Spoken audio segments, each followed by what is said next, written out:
Hi, everyone. Welcome back to the Ferrum College 40 West Show. I'm Cleive Adams, Director of Athletics, and this is where we bring you all the latest from Ferrum College athletics in the Panther Nation. Each week, we talk with coaches, administrators, student athletes about our exciting journey into NCAA Division II. Plus, program highlights, recruiting news, alumni engagement, and everything that happens across Panther Nation. Today, we're on track, literally and figuratively, as we welcome Coach Kidd, our head coach of our men's and women's track and field and cross country programs. Great to have you on the show today, Coach. Glad to be here. Thank you. Good deal. We're super excited about this show. This is our first stab at video, and we're growing as we continue to send the message out here about what's great and wonderful about Ferrum College. Absolutely. As we move into the first segment, Coach, we were talking about I'm trying to give each coach an opportunity to talk about the Division II journey, just so we can get everyone's perspective about this journey that we're excited about and continue to move on. And as we continue to transition into NCAA Division II, there's a ton of excitement everywhere within our athletic department. And our teams have really embraced that challenge. So let's kind of start there, and get your views on a few questions that I have about the journey. Where do things stand right now in our Division II transition, and how is your program adapted to the higher level of competition? And obviously, we've only competed in cross country, and we're getting ready to move forward into indoor track. But talk about the competition shift in cross country. I think with the competition shift in cross country, it was a bit of a learning curve, especially, we didn't have much of a team last year. We only had a few athletes, and to have a men's team and a women's team this year, how we were able to just learn week after week. And I think by conference time, they kind of seen what it takes. Absolutely.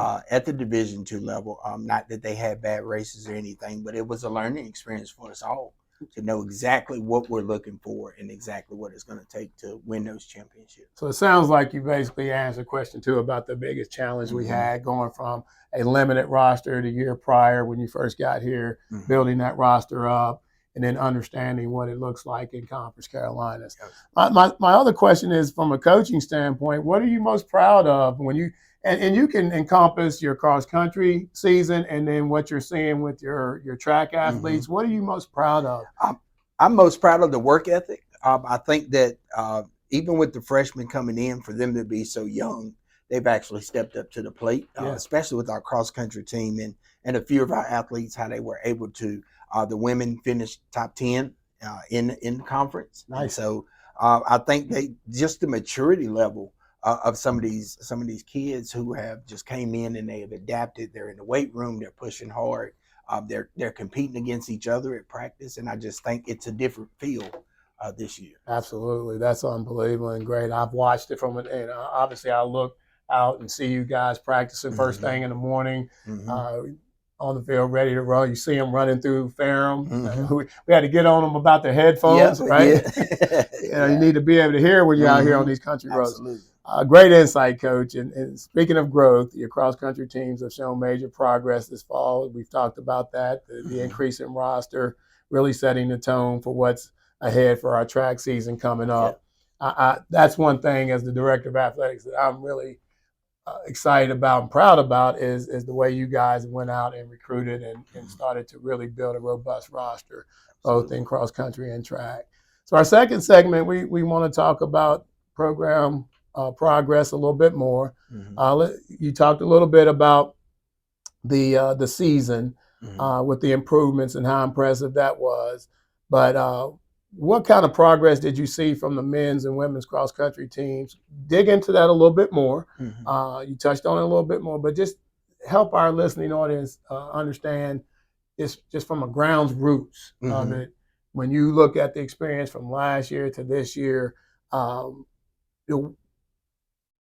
touch on the progress and what you guys used from a strategy standpoint to build this program for the cross country season. Okay.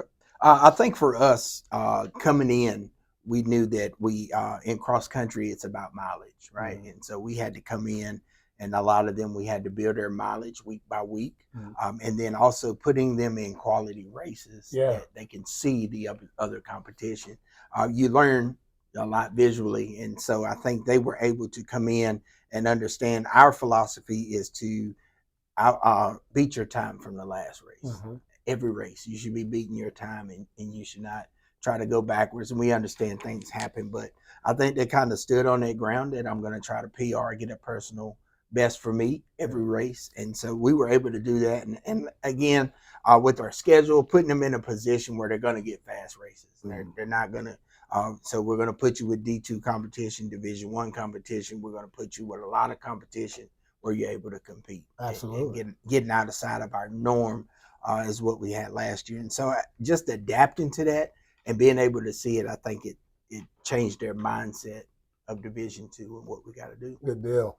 And one thing that I always go back to when we brought you on board, we knew that we wanted to build the foundation of our roster with distance. With distance, absolutely. And you guys held that strategy and lived up to that strategy and made sure that you executed that. And that was and continues to be very impressive to me. Yeah. What lessons and momentum are you carrying from the cross country season into indoor track? I think for me, just carrying that same attitude of being, I always tell the kids I live by 90-10 rule. 90% we can't control, but that 10% that I can control, I'm gonna give it everything I got. Absolutely. And so they have bought into that. And like I said, it's we can't control some things, but the things that we can control, we're gonna control it. We're gonna be on top of it. And so they just, I mean, same thing with track and lifting. In the beginning, it was a little hard for the freshmen to understand, but the upperclassmen just kept going and kept going. And so now the freshmen have bought in, and they're in the weight room. This is what we do.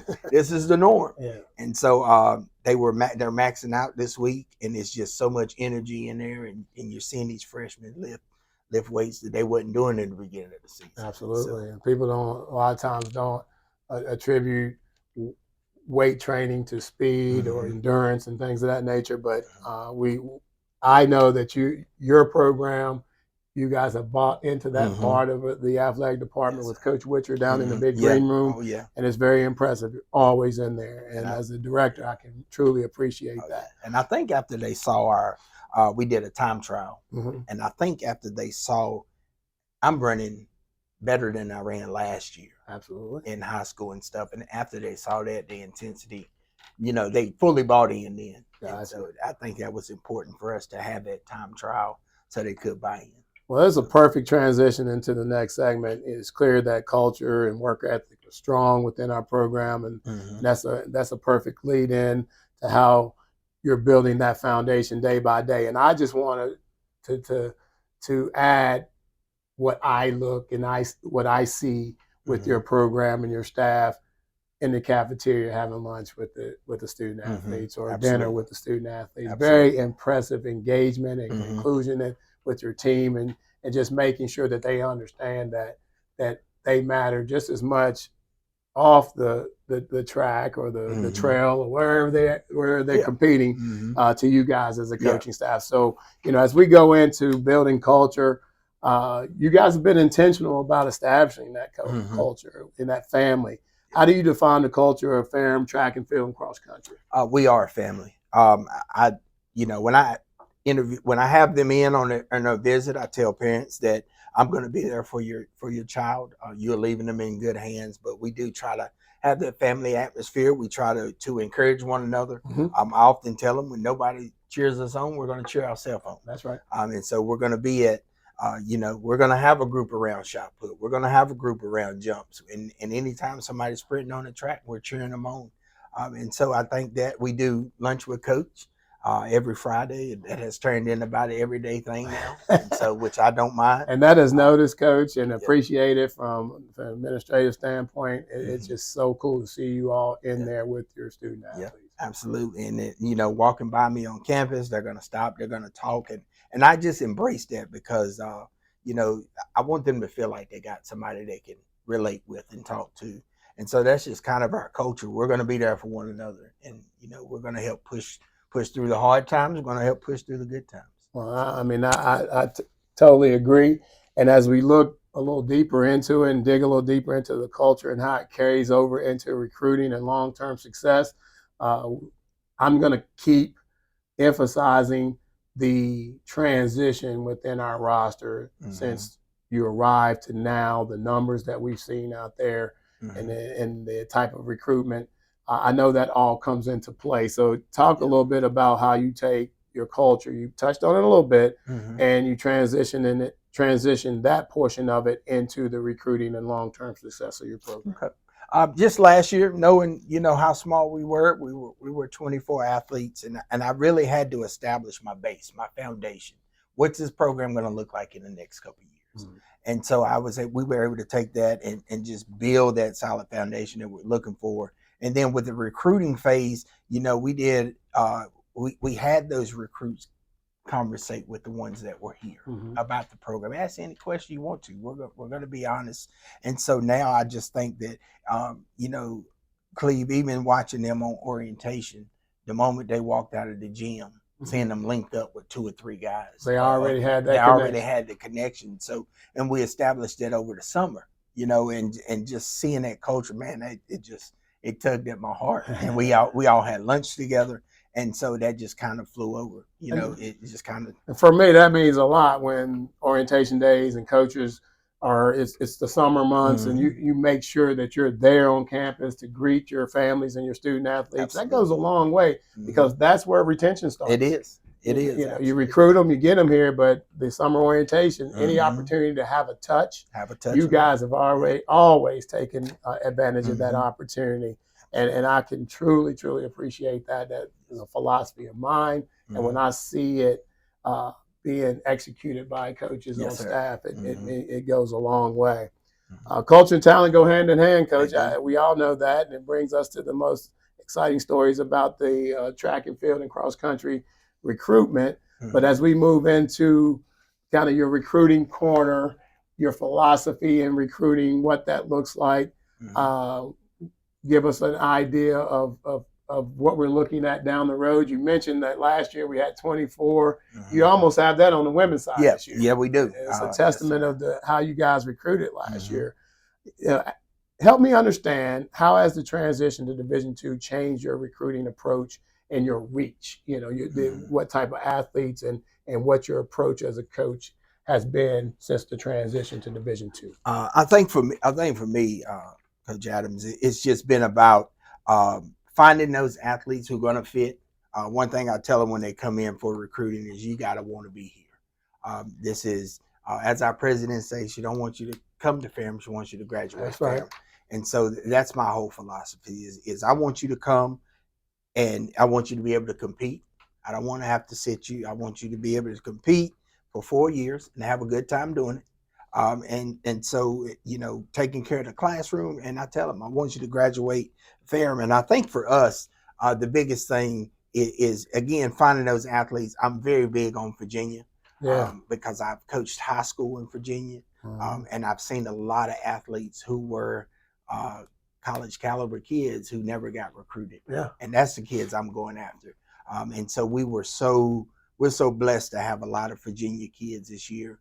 Who are very good. Yeah. They're very good, and they were, some of them, top 10 in their event, top 15 in their event, and they were never recruited. Yeah. And so they ended up here, and we're so thankful. And like I said, it's just them coming in and with what we already had, and so it's all meshing together. And help the listening audience understand that Division II piece. What type of benefits when you walk into a school, or you pick up the phone, or you have your first contact with a student athlete? What type of influence does the Division II portion have on the recruiting process, and how does that help? I think when we come in, we're Division II. I'm not asked the first question about scholarship or anything like that. I'm talking, and that was some of the first conversations we had. Is they say, I heard FAM's going Division II. I said, yes, we are, and this is kind of what that entails. But I think these are for the athletes who are just not quite Division I. Yeah.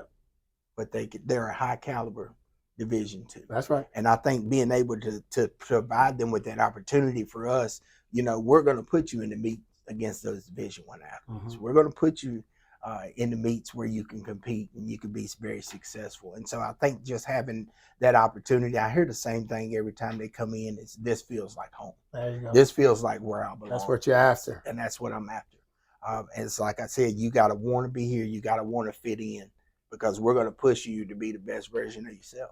Well, it's pretty unique when you talked about leaning on the state of Virginia and taking care of the Commonwealth, because that's a huge part of why we made this shift to Division II, is to kind of have an opportunity to win the state of Virginia back. Yes, sir. And it's always refreshing for me when I'm checking the recruiting logs and our spreadsheets, and I see the sport teams within our department really hanging their hat on Virginia. You said something earlier that was really cool as we go into indoor track, how you're focusing on your Virginia meets. You don't really have to cross the border right now to get the type of competition. And then that also helps that your Virginia athletes are in and around Virginia and their parents can come see them run. Talk about that a little bit. Yeah, that was one of my goals is for us to stay in the state of Virginia, because I do have a lot of Virginia kids. And it's important for me, again, when the family aspect, just not us, right? It's that kid being able to see their parent. And I told parents, I want you to be able to come and watch them to see what you're investing in your kid, because we're gonna invest in them as well. That's but right. Like I said, just being able to stay in Virginia and you mentioned the other Division IIs. I'm trying to be the best Division II program in the state when it comes to track and field and cross country. And just because the Commonwealth, we've got the kids to be able to do that. Good deal. As we grow, we continue to grow. The right resources make all the difference in the world. And we've talked about since when you interviewed for the job, and I was excited about interviewing you because you're local. You mentioned earlier, you understand Virginia, you coach high school in Virginia. You appreciate it, and it means something to you. But we also understand our challenge. And that's what's so special about what you guys are doing and how we continue to build our track and field cross country program. Let's talk about resources, fundraising, and program needs, because every great program relies on community support, alumni support. The Panther Nation has been incredible in terms of our support. All you have to do is look around the Norton Center. We have a beautiful facility. Our weight room, the big green room, is unbelievable. Our student athletes take great pride in that. But we still have a void when it comes to track and field. And, we do. And when I stepped into this role, I knew right away that track and field and cross country can make a huge difference here at Ferrum College in terms of just enrollment, the ability for engagement with the student athletes, the ability to have a unbelievable student athlete experience. But we still need that track and field complex. We do. Talk a little bit about that as our listening audience understands kind of how you have overcame some limitations to still compete at a high level. Absolutely.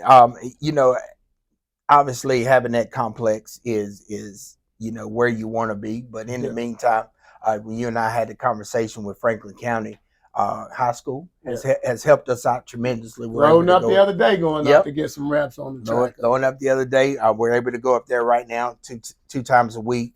And then we have the turf here. But just being able to, I think the kids love that aspect of it, because they sort of feel like the underdog, but then still they're going to give everything they got. Again, building that culture. But like I said, being able to use the track a couple of days a week, being able to use the turf, just really bought in. I thought, with some people visiting that y'all don't have a track and stuff, but we were able to tell them how we train and what we do, and then right now, Coach Adams, just looking at the times, they can follow an athlete's times from the beginning to where they are now. So, we made big progress with Jamal last year. Big time progress. And so just him being able to be kind of our showcase that this can happen even when we don't have the facility. Yeah. Well, we know it's been a priority of mine. It's a priority of the president's, and we're pushing it out in our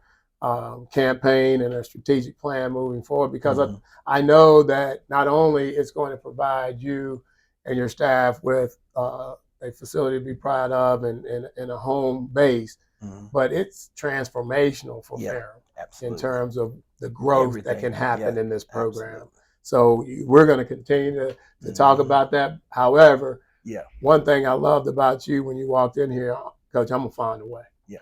We'll We're find a not way. finding any excuses. We're going to No, find a we're gonna way. find a way. And I Absolutely. can appreciate that. One of our challenges also is just tapping into, because we just started track back several years back, is just tapping into our alumni family and Mhm. getting those JUCO runners back in here Mhm. and getting that database going. Talk a little Yeah. bit about how important that is to you and what our alumni family can do to help us in recruiting moving forward and just any portion of the program. Yeah, it's very important. Last spring, we were able to. I ran into 3 alumni at North Carolina A&T track meet, Mm-hmm. and that kind of just kickstarted it because I was trying to find a foundation to get in touch.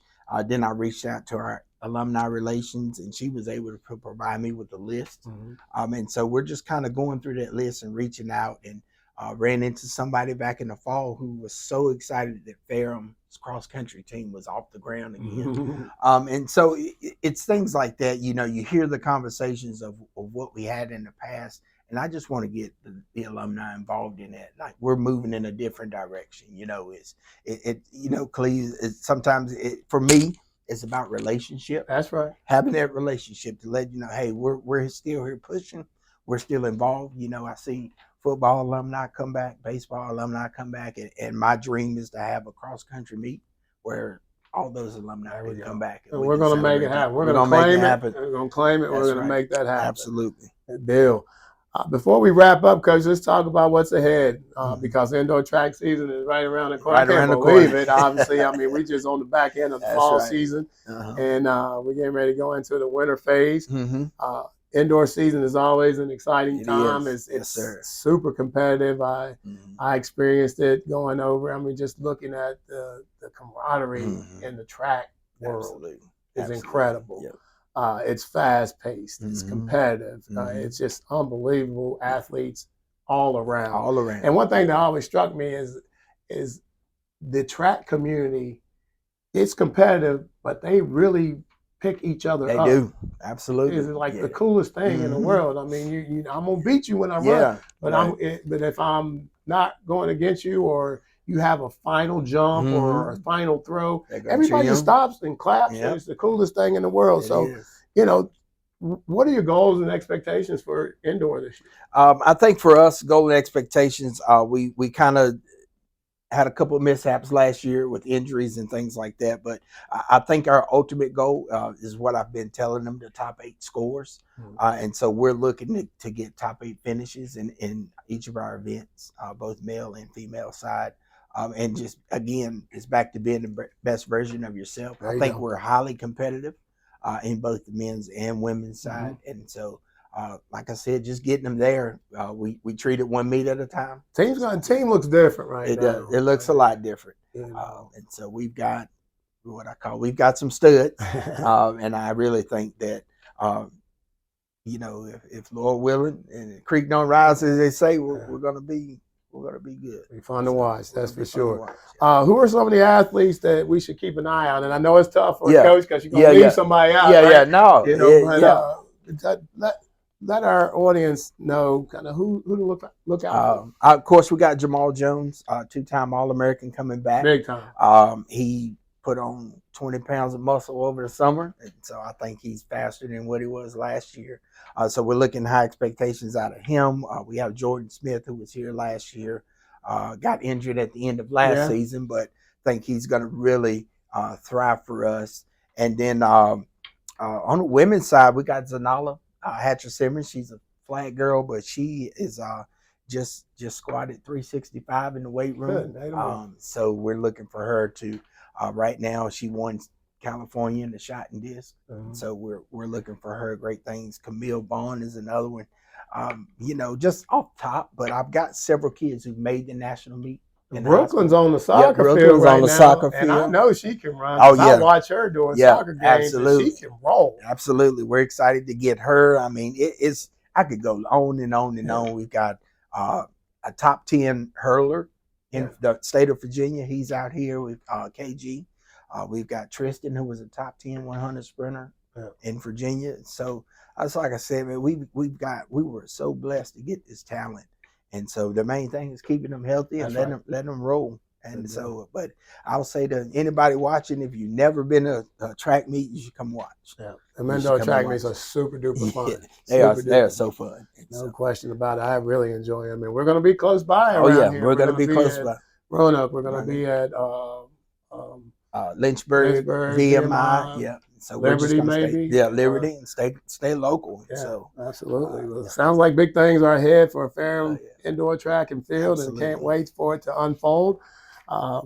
You know, as we wrap up, Coach, I truly appreciate you being here for episode number 4. Number 4 of the Ferrum College 40 West show. Just huge thanks to you, Coach Kidd, for joining us and the incredible work that you and your staff are doing for our cross country and track and field program. I know just big things are ahead of us. I know that we're going to be looking at another very talented class because the momentum has started. Your culture is being built. You have a foundation there. Coming off 2-time All-American in the 100-meter and 200-meter, and Jamal Jones, just super excited about that standard. We know it can be done. As always, we invite everyone to be a part of the future with the 40 West Challenge, a fundraising effort that proves the power of consistency. If 500 or more alumni, family members, and friends dedicate $40 a month, Ferrum College Athletics could raise $240,000 plus annually to enhance the student-athlete experience and help our programs like track and field and cross country reach new heights. Your support fuels our mission to build champions for life in the classroom and on the field, representing 3 wins. Be sure to follow us on social media and visit ferrumpanthers.com for news schedules and updates. Until next time, I'm Cleive Adams, and this is the Ferrum College 40 West show, where our foundation is 3 wins. We're going to win in life. We're going to win in the classroom and on the track and on the field or throwing events, wherever you're competing. We're going to talk about winning, supporting the mission of our alma mater, where students enter with promise and leave with purpose. Thank you. Thank you. Appreciate you, Kevin.